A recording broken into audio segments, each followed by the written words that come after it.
Hey guys, welcome back to today's video. Today is Sunday, July 19th, 2020, and today I'm going to be taking a look at the 2020 Senate and pretty much House and Governor elections. We're going to cover that very briefly, but mainly the Senate elections as if this was a midterm election year. So we're going to take the type of scenario that was given to us in 2018. The Democratic Party running high on the generic ballot, which they currently do, a low approval rating of President Trump, and a not so favorable Senate map. So when we take a look at these 35 races, Republicans currently have incumbents in a number of contested races. There, of course, are safe states for both political parties, so we'll go ahead and characterize those now so we don't have to worry about them or discuss them too intently. States such as Virginia and Colorado and New Mexico, Minnesota, Michigan, and New Hampshire will absolutely be characterized as safe for the Democratic Party, considering that if this was a midterm election year, the Democratic Party would be outperforming what they did, what they're expected to do in 2020. You see, the problem with having an unfavorable president with the Democrats at a very good point nationwide, the Republican Party really has no way of recovering based off of that. That was the case for them in 2018. Yes, they gained 2 seats when they should have really gained 10. And I know that's a very big number, but if you take a look at the Senate seats that were up back in 2018, there was no way that map should have ever ended up with the Democrats regaining the majority unless something pretty substantial happened for the Democrats, which could have happened up until the election, but on election day, obviously, they did not end up winning. I guess they gained certain seats, but the Republican Party overall came ahead after that night. But the 2018 House elections were very brutal for the Republican Party because in 2008 and 2006, we were working with a very different House map. Ever since this new House map was introduced, the Republican Party has held control pretty significantly. In 2016, there wasn't even a discussion about possibly flipping the House because of how gerrymandered and how solid these districts were for the Republican Party. Now, 2018, the Democrats not only won the House, but they gained more seats than almost any model predicted. 538, ABC, literally all the news networks were saying after, hours after the first polls had closed on election day, they had said the Democrats could gain almost 35 seats. Well, the Democrats ended up gaining 40, and they ended up outperforming any expectations for the United States House of Representatives and actually mimicked what they got in 2006, setting up 2020 to be a very good year for them in the House and on the presidential level as well. So the reason why we could treat this like a midterm election is because the Democrats have the same exact energy that they did back in 2018. The same cannot be said for Republicans in 2012 or even 2016. When they went into those elections, sure, they had won a midterm election year 2 years prior, whether it was 2010 or 2014, either won the House or the Senate or both. The Republican Party wasn't able to translate that into a generic ballot lead for the general election 2 years later. The Democrats have done exactly that. They have taken 2018 numbers and applied them to a presidential election year. So the House of Representatives, though I'm not going to characterize some of those safe, some of those districts, you can expect absolutely gains for the Democratic Party, especially if we were working with midterm energy. Because President Trump theoretically wouldn't be on these ballots, you can almost guarantee that these down ballot races will not be benefited on the coattails of a non-existent presidential ballot in this scenario. So the governor's races, I think, would ultimately end up the same. Montana would go blue, and the rest of them would vote with their respective parties. Same exact thing that we entered in 24 to 26 with the Democrats to Republicans. But looking at the United States Senate map, I think this is where the Republicans really will mess up pretty drastically, to say the least. So obviously, they will still hold on to a number of seats. They will still be competitive. In some Democratic areas, maybe Maine, that's it. But pretty much the rest of these 15 races, not 15, sorry, the rest of these, I guess you could say, South Carolina probably will narrow down, so I'll put in the toss-up column, and Mississippi definitely will. But 39 Republican races, 47 Democratic races. So if we were to treat this like a midterm election year, you'd have to consider the fact that, number one, in 2018, the Democratic Party had a 20-point margin of victory on the United States Senate and still had a net loss of 2 nationwide. That's because the Senate map was not favorable to them. Looking at the 2020 map, it isn't that much favorable either. 2022 is the only one that I really think the Democratic Party could really jump on and make gains regardless of who the president is.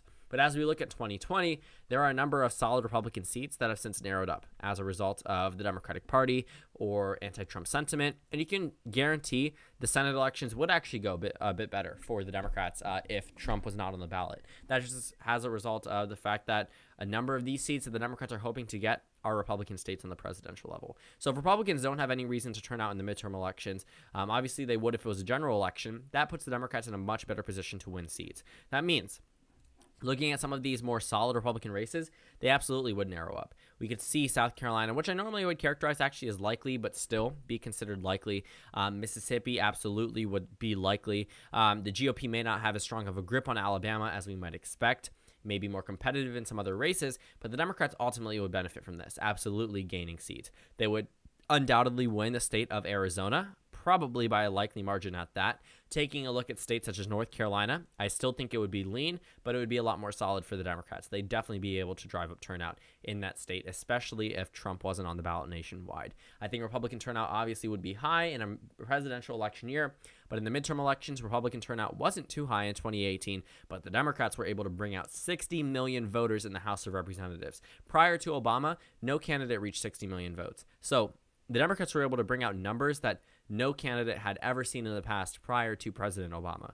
And yes, obviously population changes, but turnout has never been that high for a midterm election in modern political history. So Arizona flips blue, North Carolina flips blue, Maine absolutely, definitely flips blue. Sarah Gideon actually could have a likely margin at that, considering that the state itself would probably implement ranked choice voting still, and we'd also be working with energy on the Democratic side that probably would be even larger than it is right now.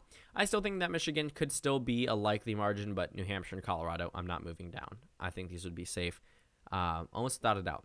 So the Democrats would be at 50. They would need 51, considering that if it was a midterm year, again, that's not ever possible. But if we're talking about that, Mike Pence would still have to be in office. But we definitely would see Montana flipping, not by a tilt margin, probably by a lean margin, as we saw in 2018.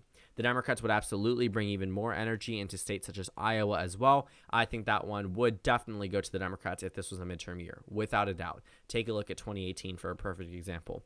Taking a look down in Georgia, while I think the special election probably will still end up for the GOP, 2 years after 2018, we definitely could see the Democrats narrowly picking up Georgia. I still think Alabama will be a lean state, but not likely. I think it'll narrow up, but I still think the GOP will come out on top. As for Texas, I'm still seeing a lean GOP race. Actually, normally I would consider this one likely or lean.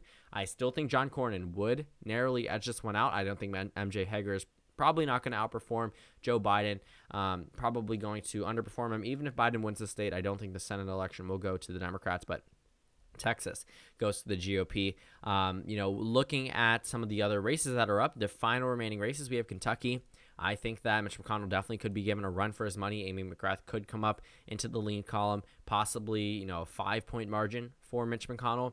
As we look at Kansas, I honestly think Kansas could go. I think that comes as a result of Chris Kobach, number one, being the leading GOP nominee right now, on top of the fact that Barbara Boyer seems to consistently lead him in almost all the data that we have.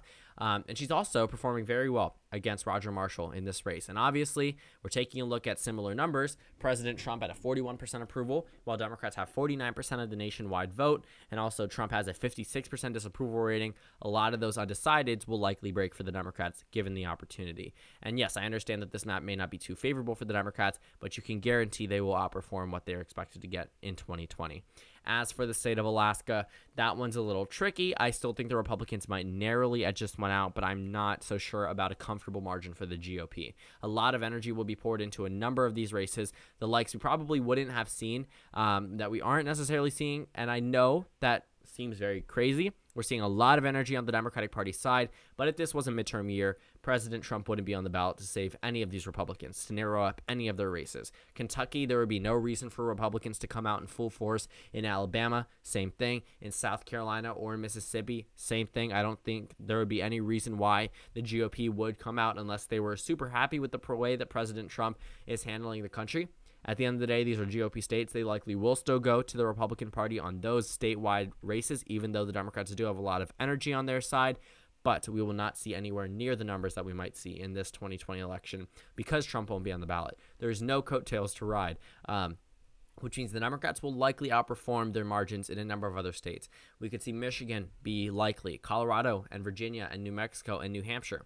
safe states. Arizona joins the likely characterization. Minnesota becomes safe. Montana, Iowa, Kansas, North Carolina all become lean states. Okay, Georgia, while Democrats sometimes peak off, John Ossoff definitely could be in for a much better shot at the Senate election there.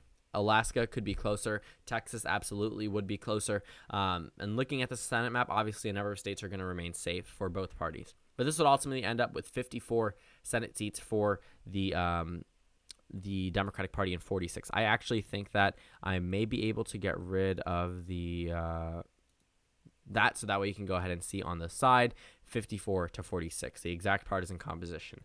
While this may not be obviously a very large majority, it is one that the Democrats could easily enter into 2022 and not worry much about what would happen. So the House obviously would gain seats for the Democratic Party, absolutely.